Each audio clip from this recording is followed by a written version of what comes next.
বহুদিন পর হলুদ ট্যাক্সি চড়ে মনটাকে এরকম নস্টালজিক হয়ে যাচ্ছে। তো যাই হোক, হলুদ ট্যাক্সি চড়েই চলে এলাম। ওলা উবের আর ভাল লাগে না, সব সময় ঘরে বাইরে এসি করে আর ভালো লাগে না, একটু ন্যাচারালের সঙ্গে থাকতেও ভালোবাসি। তো যাই হোক, মেন টার্গেট ছিল 4 বোনে একসাথে কোথাও একটু ঘুরতে যাব, খাবো দাবো। তো তার একটাই উদ্দেশ্য হচ্ছে যে এই রকম সবসময় বর বাচ্চা ফ্যামিলি নিয়ে বেরোতে ভালো লাগে না, কখনো নিজেরাও তো নিজেদের মতন একটু ঘুরতে পারি। তো তাই বেরিয়ে পড়েছি। বোনের বিয়ের বেনারসি তো কেনা হয়ে গেছে, সেই ব্লাউজ তৈরি করতে দিতে তার সাথে আমিও আমারটা করতে দিয়েছি। আর ওরাও কিছু ছিট কিনবে, আমিও লোভ সামলাতে না পেরে কিছু পিস কিনে নিয়েছি। কেন কি আমরা চট করে রেডিমেড পোশাকে অভ্যস্ত নই, আমরা একটু বানিয়ে পড়তেই ভালোবাসি, যার কারণে ওরাও প্রচুর এখান থেকে ছিট দেওয়া নেওয়া করে, আমরাও তাই করি।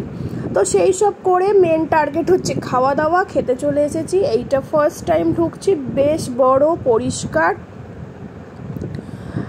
তো কোয়ান্টিটিও প্রচুর ছিল, বাচ্চাগুলোর জন্য কিছু পার্সেল করা হয়েছে এই ওয়াও চায়না থেকে। তারপরে সোজা মেট্রো ধরে গঙ্গার তলা দিয়ে বাড়ি পৌঁছে এলাম হাওড়ায়। Thank you.